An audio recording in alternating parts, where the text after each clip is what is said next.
We're coming back to GBOH Tyrant, part of Alexander expansion. This is Abolus River.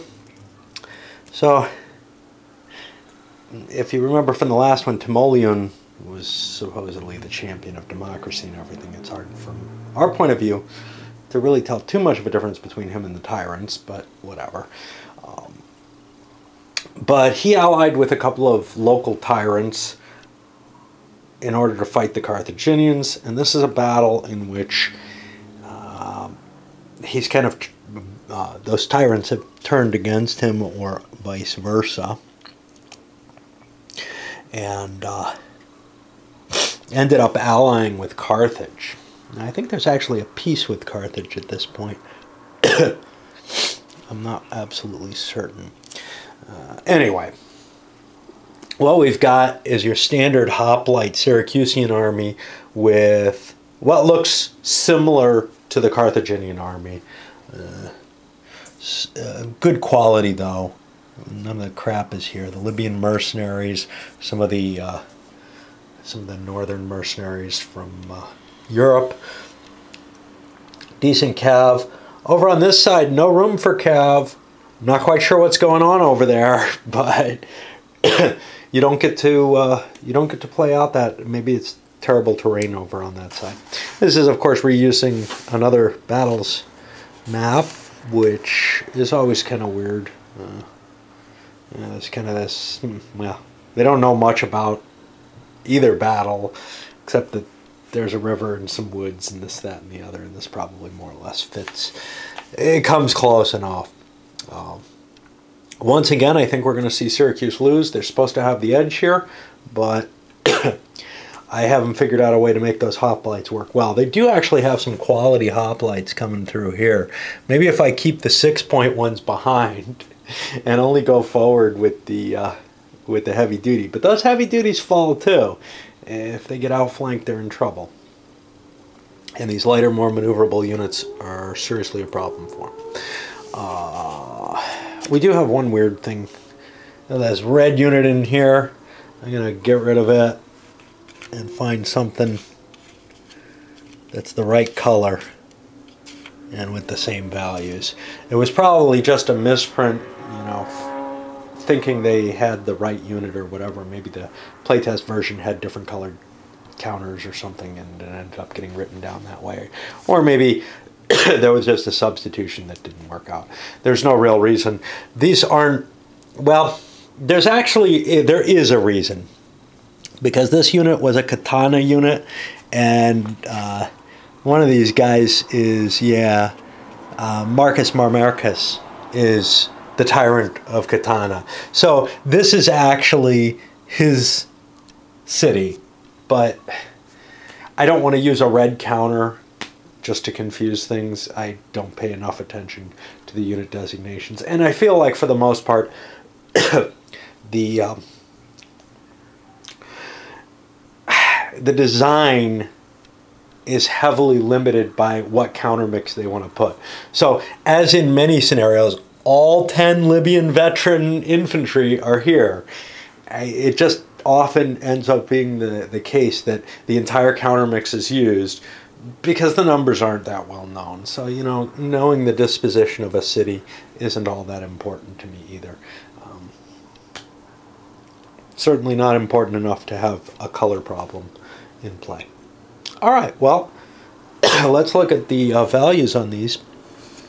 The Carthaginians have 115 route points. They're even called Carthaginians here. Right? No, that's the other battle. Okay. The Katana Carthaginian army withdraws at 85 tactical quality. The Syracuse army at 85 as well. So it's pretty evenly matched if the route levels are the same. I certainly give the edge to the more maneuverable forces, though. Even though there are certain advantages to the hoplites, we haven't seen them ever outweigh the quality of equally matched decent units. Right, here on whatever the hell we're playing, I'm afraid I'm a little sick. I overdid things on Saturday and I haven't recovered yet. It's been a couple of days, but a cold occurred from there. Did shopping and dancing and all the walking involved in both of those. And then being among people introduced me to disease.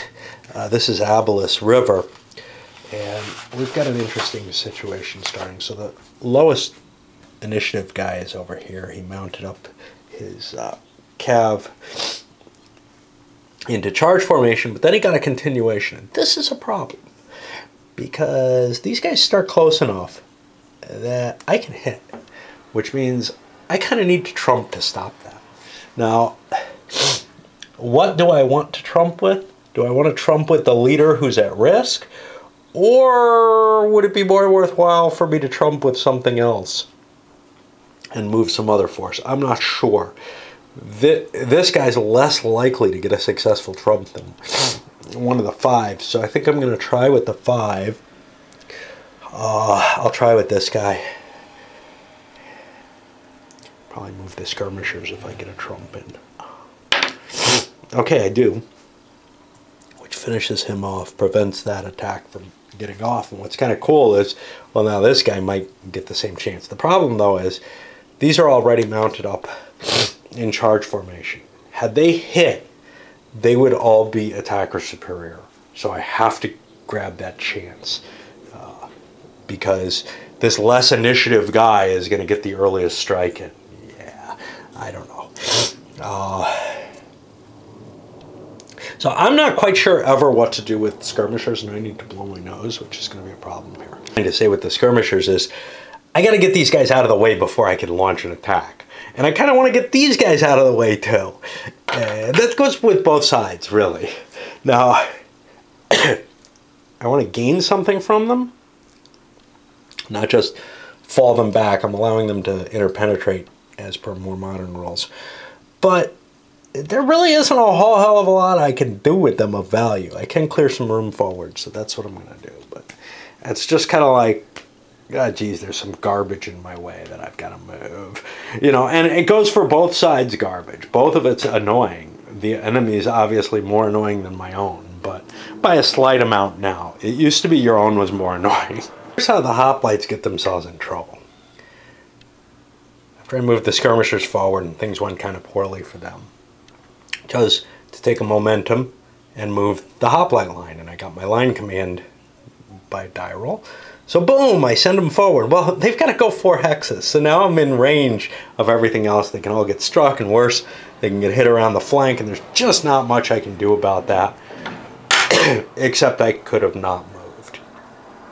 Had I not moved, my skirmishers all disappear, and this skirmishing line moves up and starts firing at me, and there's nothing I can do about it. If you don't, you know, if you let the skirmishers do what they want to, they can be pretty potent. It's just, I never play just with like I never ignore all my other units and just let my skirmishers keep fighting until the enemy does something about them. And that may be the real problem, is that that's what they're good for. Send them forward. If you win the skirmisher battle, don't fight the main battle. Just leave the skirmishers up there until the enemy has to get rid of them. Anyway, now we have all these no momentum markers in place, and I believe we're over here on another 3-point leader. But it's not that big a deal to not have momentum. The real problem is the skirmishers are in the sandwich now. What the hell? What do you do with them there? Oh, a weird sort of skirmisher duel has erupted. And I've never seen this before. Usually I try to bust my way through the skirmishers. One side wants to get through or the other. Here, Syracuse wants to get through, but they've got their own skirmishers in the way. And if they hit the skirmishers, well, they're afraid of deforming their hoplite line and getting the shit kicked out of it. Now, they're outnumbered in skirmishers, so they tried moving forward and got kind of retreated from. That hurt Carthage more than it hurt them, the retreat. But all the same, it's just sort of this, neither side really wants to fight the battle until the cav battle is determined. Because if Syracuse can win the cav battle, and they have more heavy cav than the Carthaginian tyrant's pro-Carthaginian tyrant does, then they can kind of safely strike. And if the more of these skirmishers they can clear out of the way, the less painful this is going to be. If they hit those and those skirmishers stand, which for some reason is very easy for them to do. They don't have to make, I mean, they have to make a TQ check when they're attacked. And they're going to get brushed aside. But when you're sitting a couple hexes in front, you really are protecting the enemy. Or you're not the enemy, you're protecting your own line from an attack. On the other hand, if Carthage can win the cav battle or neutralize the Syracusan cav, they have a little bit of overlap and can start crushing the line from that direction. So they're willing to sit here. So neither side really wants to pay the price of going through the skirmishers at this point. So it's kind of interesting. Anyway, that's the end of the first turn. With no special rules in place or anything, there's no real reason for either side to activate. Unlike Hoplite, I moved my Hoplites forward, but I don't have to keep moving them. That's a flexibility level, which I'm not quite sure that it belongs in this era. It certainly does to the phalanxes, but I'm not convinced that this prior period hoplites really deserve that. It could simply be a, hey, that was added in hoplite, and there was no real thought to changing that for Alexander. I don't know. I had to look to see if that's actually in place in the modern version of the Alexander rules. I could see the New Great Battles Deluxe Alexander taking some of the lessons learned and added to hoplite, but I'm not sure. Maybe one of you who has it can tell me, hey, did the hoplites have that momentum? I don't think they do. I had an exchange with someone, and I don't think they mentioned this. The real opening, and the advantage, of course, goes to the guy with the low initiative, strangely enough. There are reasons the high initiative works well. So what you can do is, if you're willing to take an extra cohesion hit and you roll and get your momentum, you can get your first shot in. But the difference between a 3 and a 4, the 3 is probably going to be able to get that first contact once, if the 4, well, whoever advances closest first is the one who causes the problem and who's going to have trouble. Now, potentially, unless they've got a high initiative. But what happened here is they started close enough to strike immediately, so it really kind of gives an advantage to the guy with the low initiative, which is kind of weird. But anyway, the charge, because of the extra the hex side costs, I can't slip all the way behind while I'm in charge formation. And I didn't have enough movement points. Basically, it costs you 2 movement points per hex to turn while you're in charge formation, just like chariots have to pay. But I also didn't have enough movement points to drop charge formation and slip around behind. I guess maybe these guys could have. No, I tried to get them behind. Maybe if this hex had been clear, I could have gotten them through. But anyway, we're launching an attack. It forced a cohesion check on him for the rule that I haven't been paying attention to for a long time. Maybe I was originally, but which is that the cav have to make a check to see if they can change facing. Good quality units, so it wasn't too hard to check. But boy, that's a nice mechanism too, because it's going to work probably pretty well when we get to the Lion of the North, if I ever get around to that. It's not like I finished my musket and pike games, but where, hey, you know, do you make your square in time? Anyway, we'll resolve this combat. I haven't been playing because of my cold. I could play, but I couldn't video. Basically, it's just no fun to do the video while my nose is dripping and everything. I don't know if I'm going to get much done today. I'm already seeing problems. Okay, so our result, let me see if I've got got a 3 over here. I do not. I have another one here. Our result was kind of not terribly impressive. The Carthaginians' Tyrant has numerical superiority, not just here, but actually their units are a little heavier. Of course, I've left one wedge open still, which is going to be able to get a rear attack. So I kind of pay for the possible first in flank with now a guaranteed one because I didn't break through, and these guys are now pinned by the zones of control, and they're not going to be able to change facing, even on a check. Then I got a die roll of doom on the momentum. Now the momentum could have done me a lot of good because I could slip around behind this unit, for example, and really crack that line apart. So it was definitely one I wanted to try for. The die roll of doom came up one of the bad results, the reactivation, but there's a problem. Red has nothing they've activated yet, which means they have the opportunity to jump in and use any of their units. But then that leader will be finished afterwards by my reading of the roll. Whereas if they had a finished unit, they can reactivate it with no penalty at all. So to me, it doesn't seem like a great idea to jump in and do something at this moment. I'll get my licks in when I get them in.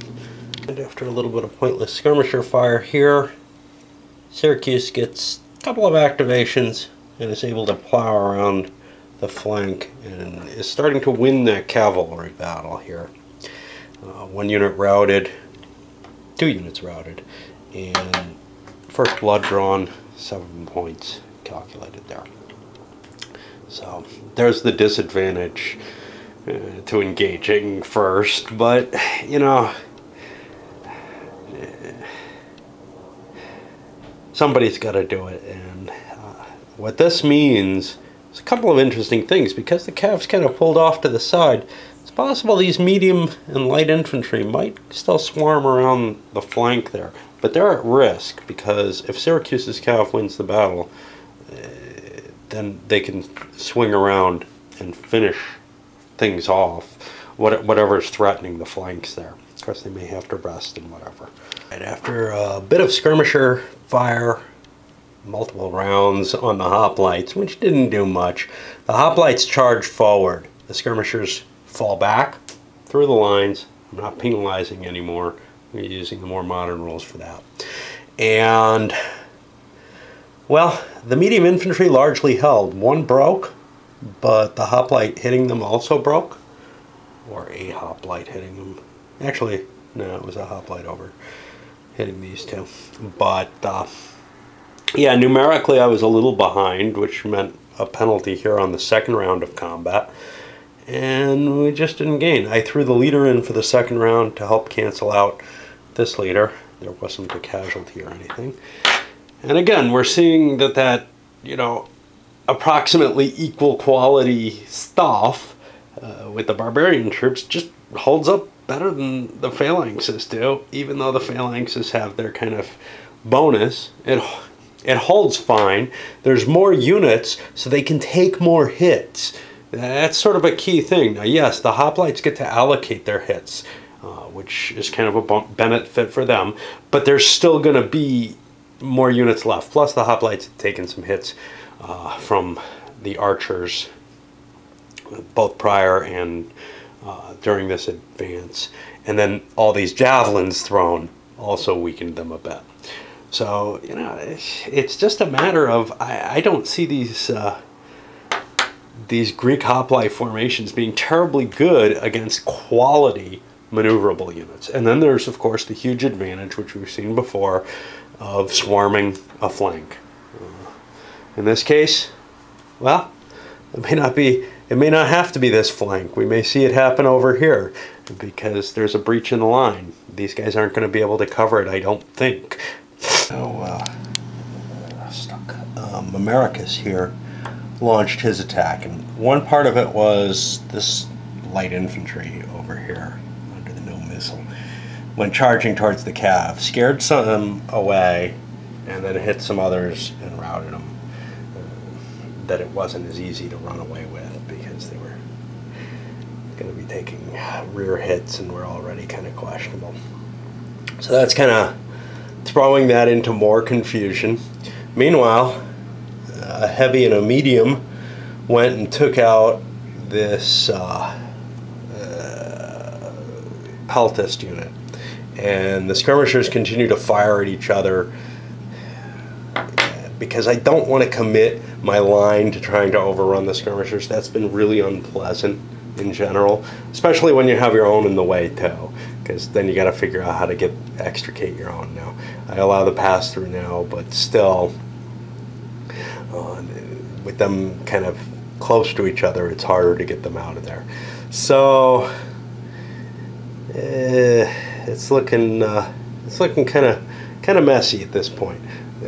Syracuse has to try to keep this line from this outflank from continuing, but that's not an easy task in any sense of the word, and I'm not quite sure I can wheel, and that's very painful. But then I'm leaving my flank dangling for the rest of them.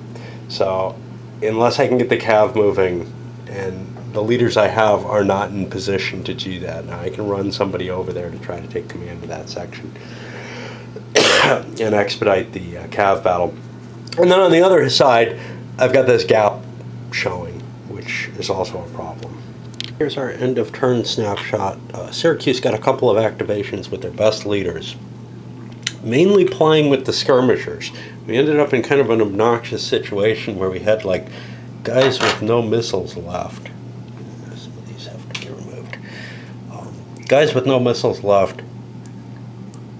Nope, these guys can't. They're in range of something that had missiles. Are these archers now? Kind of next to each other, not really able to get out of the way easily. Just because, hey, this guy's got a missile, so he can't leave. This guy, well, he didn't get an activation. But we're basically trying to clear the pathway to go forward, because I found that hitting those skirmishers is pretty painful. It's not a big deal for the barbarians to overrun the skirmishers, but the hoplites really do get screwed up by them. So I'm trying to open a path forward. As well, my main commanders moved over here, started rallying some of this to try to get control of the cav side of things so that this outflanking opportunity goes away.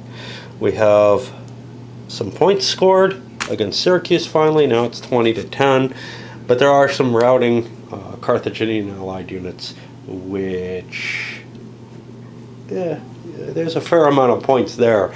So if I don't do something to rally them, and I'm not sure I'm going to have an easy time finding a chance to do so, although I do have an extra leader here that maybe I can fling over there. That's my main commander. Great. To try to rally some of the units, because right now, as long as those skirmishers are there, I'm kind of defended, and that includes the Syracuse skirmishers, right? So we have a couple of activities went with the low initiative guys. The first one, the cav did a pretty good job, the Carthaginian sort of aligned stuff, of busting up from both sides. This light cav was able to slip around a really good heavy cav, and there's not much left. There's this one, and there's one here. It's not, resolved by any means completely, but there's enough room that these attacks are still going to be telling. The only thing that's kind of in the way is the skirmishers still, and this leader used his skirmishers, pulled one back, hoping to get the missiles back from this one, and left this guy in firing at the unit that had no missiles. He was hoping to actually launch an attack here and maybe try to get some Ache on the flank over there, but that didn't happen.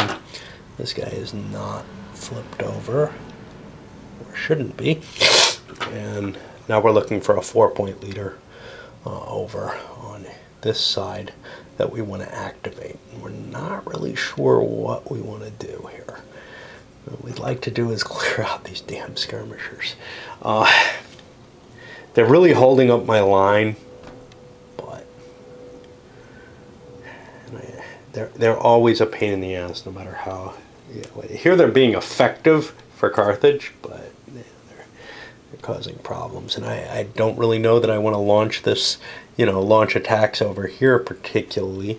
I don't really have the edge, although I sort of do because I have that hoplite advantage, but as you can see, it's not a guaranteed thing. And then my other option, this guy's not able to do anything yet. My other option is over here, rallying up the cav, which is probably what I'm going to take. But Artis over here did a kick-ass job. Maybe I should have tried to trump in, but that's so risky, especially when I'm kind of in the lead. Now, he failed to rally one of his units, and that ended up counting against him. But he smashed in and destroyed those infantry, and now the line doesn't look quite as vulnerable as it did. Well, destroyed, routed a couple of them. He also rallied his unit back here, and now he's in position over here, which maybe isn't the best place to be, but to try to get that cav out and over defending the flank here. He did remove some hits from it. Probably should have moved it instead. All right. By the way, my AC broke yesterday. I've been sick, still kind of a little sick. And then I've been like 2 days. Yesterday was around 110. Today got her a little bit higher than that. Carthaginian right flank, all we saw was some rallying. That actually happened second. What was impressive was here, just one round of attack because the leaders were engaged, wounded the enemy leader, and then routed the unit he was on. Because now I had a die bonus. Yeah, that wasn't actually the important thing. The important thing was that phalanx failed its save at one point. The others held their position. But now it's getting uglier because we're breaking in and hitting from the flanks. So it looks like that flank's going to break. It looks like this flank has already gone over, probably mainly to Carthage because they've won the cav battle, although Syracuse is rallying their cav. Plus I have these loose infantry units that are something of a threat. Having the newest rules with me, there's the exception for skirmishers not suffering a cohesion penalty when they move through another type, but there's also an exception that heavy infantry and phalanx can never enter a space with another unit unless one of them is routing. And that no other unit other than a skirmisher can enter it. Which means I can't run through my own skirmishers. That's why they're in the way. Anyway, I've decided to launch my attack after doing some skirmisher fire routing a unit. And it's a ragged line. And this is what I don't want to happen, but boom, I'm hitting here and all along here. And I can't just advance to the skirmisher or anything. The phalanx, they go full speed. There's no option there. And this is not going to be terribly pleasant because this is going to be facing both these. This here, this against a damn skirmisher, which could have run and probably would have no matter what the player told them to do. But there's no rules for like skirmishers just doing what they naturally would do, which is get out of the way. And then this guy's going to go against these two. But it's the best I can do. At this point, I really need to try to break the line somewhere because I'm losing on both flanks. A couple rounds on the Clash of Arms and whatever. Shock results. We ended up with the leader throwing himself in as a last-ditch effort on his third activation. He got himself wounded. He actually had a slight combat advantage, which made it more appealing. But not really budging the line, although we did rout the medium infantry. That was up, advanced a little bit. I wish I had stepped in and videoed an intermediate step. Syracuse had launched attacks all along the line, and they had the cav sweeping around, hitting the flank. Now, it destroyed the routed unit easily enough, and it actually just routed this next unit in the line. The archers did some good jobs of kind of clearing out the problem over here, I think. And then I sent a slinger forward. It can't attack, it doesn't give any advantage or anything, but it's just throwing rocks at these guys. But then in the final round of the engagements, two of the Syracuse, no, three of the Syracuse, well, one went first, so two more went in the final round. Anyway, I've lost three of my Syracusean hoplite units, and those are probably going to throw me pretty close to the top. That's 6, 12, 18, 36 more points, 50, 64 or so. So I'm getting pretty close to finish because nothing. Oh, I got another one over here. It may be over. Yeah, I bet you it is, because Hyro here died in one of the rounds of combat between these two. They were evenly matched because of his wound, but he got a really bad roll off. I'll come back and see what the points are, whether Syracuse has another round in them. Do not. They were at 79 points without counting Hyro in. If he was only 1 times points, they would have been able to stick around for whatever that matters. But no, they're 5 times the points of the initiative. So losing leaders is just terrible. That's how I lost a game at CSW recently. Was just, you know, hey, you risk them, you know, it's a big deal. But I saw a key attack, threw my leader in, and, you know, 1 in 10 chance or whatever, he was just down. And I was like, well, there's the whole game. You know, that literally was like half my points went away right away, along with the disadvantage of leaders, and that's fine. It's accurate, I believe. If you don't like it for game balance reasons, hey, you can just change the scoring or whatever, or change the way the game's played. You know, but certainly to reflect how some of these battles turn out, that's perfectly reasonable. Anyway, there are a fair amount of these Carthaginians running for the hills. Not enough to compensate, but 12, 19, 25 more points, which puts them most of the way to their range. Those don't count against you, though, and that's always one of the things I'm kind of iffy about in this, that I kind of liked better in the Men of Iron series, which was the routed units, you know, until they're pulled back, they're probably worse while they're on the field running. Not just in terms of the collisions that they cause, which is already accounted for, but they're probably worse on the field running than they are once they're gone. Once they're completely gone, they're kind of out of sight and out of mind. They don't have quite the same morale effect. At the very least, they certainly shouldn't have less while they're running. It would be a pain in the ass, though, to have to keep counting and changing the values here because of the numbers involved. The numbers involved in Men of Iron, it's just, oh yeah, it's a unit, it's a unit, it's a unit. Maybe knights count 2 or whatever. It's been a while since I played that. I really ought to get to the War of the Roses one. I liked the series. I like GBOH better, and I like, oh, what the hell is it? There was a modified game off the Men of Iron that I have based on the Italians. And I'm trying to see it, but I am not. Oh, there it is, Guelphs and Ghibellines. I liked a little bit of extension and a little bit more meat to the game. My intention, if my throat can hold up to it, is to do One by the Sword next. All right, let's send this off.